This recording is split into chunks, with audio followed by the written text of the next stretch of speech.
Assalamualaikum warahmatullahi wabarakatuh. Bagaimana kabar Bapak Ibu? Semoga selalu sehat dan bahagia. Pada demonstrasi kontekstual pengambil keputusan sebagai pemimpin pembelajaran, saya akan menjawab beberapa pertanyaan pemantik sebagai bentuk pemahaman saya serta membumikan materi di modul ini dengan lokal yang saya hadapi. Ada kata-kata yang baik dari Ki Hajar Dewantara, yaitu dengan adanya budi pekerti, tiap manusia berdiri sebagai manusia merdeka, berpribadi yang dapat memerintah atau menguasai diri sendiri. Inilah manusia beradab dan itulah maksud dan tujuan pendidikan dalam garis besarnya. Bagaimana Anda nanti akan mentransfer dan menerapkan pengetahuan yang Anda dapatkan di program Guru Penggerak ini di sekolah atau lingkungan asal Anda? Sebagai pendidik, seringkali dihadapkan dengan kondisi memilih antara dua pilihan yang sangat berat. Guru sebagai pemimpin pembelajaran diharap dapat mengambil keputusan-keputusan yang tepat dan benar serta tidak memihak pada salah satu dari suatu masalah yang sedang dihadapi. Seorang pendidik harus bisa melihat bagaimana persoalan tersebut, apakah merupakan dilema etika atau merupakan bujukan moral. Langkah-langkah dalam kebijakan mengambil sebuah keputusan akan menjadi bekal yang sangat berarti bagi saya untuk melangkah menjadi guru yang tepat bagi peserta didik. Ilmu yang saya dapatkan dalam modul ini akan saya bagikan kepada rekan-rekan guru serta teman sejawat di SDN Pos Sangit Lor 2, Kecamatan Wonomerto, dengan cara memanfaatkan waktu-waktu luang untuk berdiskusi dalam sebuah kelompok praktisi kami buat dengan tujuan untuk mengembangkan kompetensi guru, serta pertemuan pada KKG yang dilaksanakan pada gugus 3 yang diselenggarakan secara berkala. Apa langkah-langkah awal yang akan Anda lakukan untuk memulai mengambil keputusan berdasarkan pemimpin pembelajaran? Sebagai pribadi yang berbudi pekerti, makhluk sosial, dan sebagai pemimpin pembelajaran, dalam mengambil sebuah keputusan tidak akan luput dari dilema etika dan bujukan moral. Dalam hal ini yang harus kita perhatikan adalah apakah kasus tersebut termasuk dilema etika atau bujukan moral.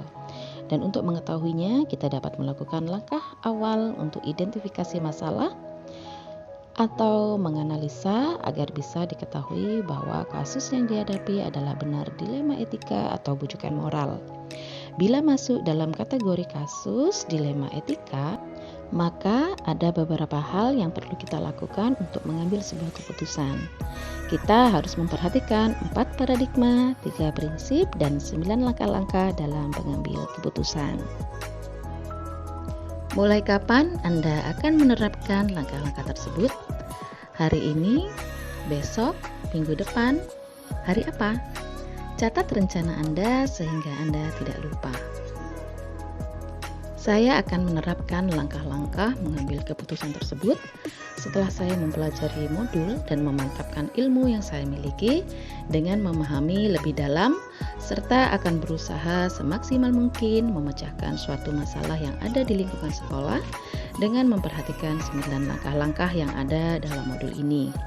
Jadi, mulai saya mendapatkan ilmu ini, maka saya akan mencoba mempraktekkan dengan kondisi kehidupan sehari-hari yang saya jalani baik di lingkungan sekolah maupun di lingkungan masyarakat. Sebagai seorang pendidik, sangat memberikan manfaat dan terbantu dengan penjelasan materi dari modul 3.1. Karena dalam kehidupan sehari-hari sering menemukan dilema, tapi belum bisa mengelola sebuah keputusan dengan baik dan sistematis, terutama saat menemukan masalah belajar pada siswa. Melalui semua materi pada modul 3.1 yang telah dipelajari, sudah seharusnya memberikan keputusan yang bersifat positif dan bertanggung jawab, sehingga membuat orang-orang di lingkungan saya merasa nyaman dan tenang. Hal itu dilakukan juga untuk memerdekakan siswa dalam mencapai keselamatan dan kebahagiaan belajar yang mengarah pada profil pelajar Pancasila. Siapa yang akan menjadi pendamping Anda? Dalam menjalankan pengambilan keputusan sebagai pemimpin pembelajaran, seseorang yang akan menjadi teman diskusi Anda untuk menentukan apakah langkah-langkah yang Anda ambil telah tepat dan efektif.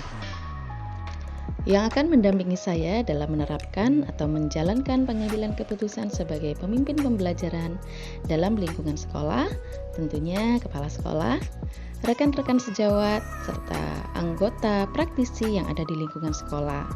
Sedangkan untuk mengembangkan pemahaman saya terhadap modul ini, sehingga langkah-langkah saya yang saya ambil telah tepat dan efektif, yaitu yang pertama ada fasilitator, di mana fasilitator adalah pembimbing yang memberikan pengarahan aktif dalam mentransfer pengetahuan tentang semua teori dan aplikasi pengetahuan dalam setiap modul pada program ini. Kemudian ada pengajar praktik.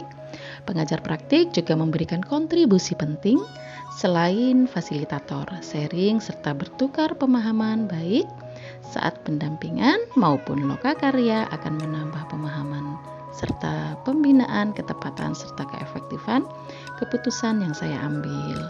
Kemudian kepala sekolah. Peran kepala sekolah dalam hal ini selain memberikan izin terhadap segala program, juga memberikan kontribusi terhadap pengawasan keputusan saya, apakah sesuai dan efektif dalam mengambil sebuah keputusan.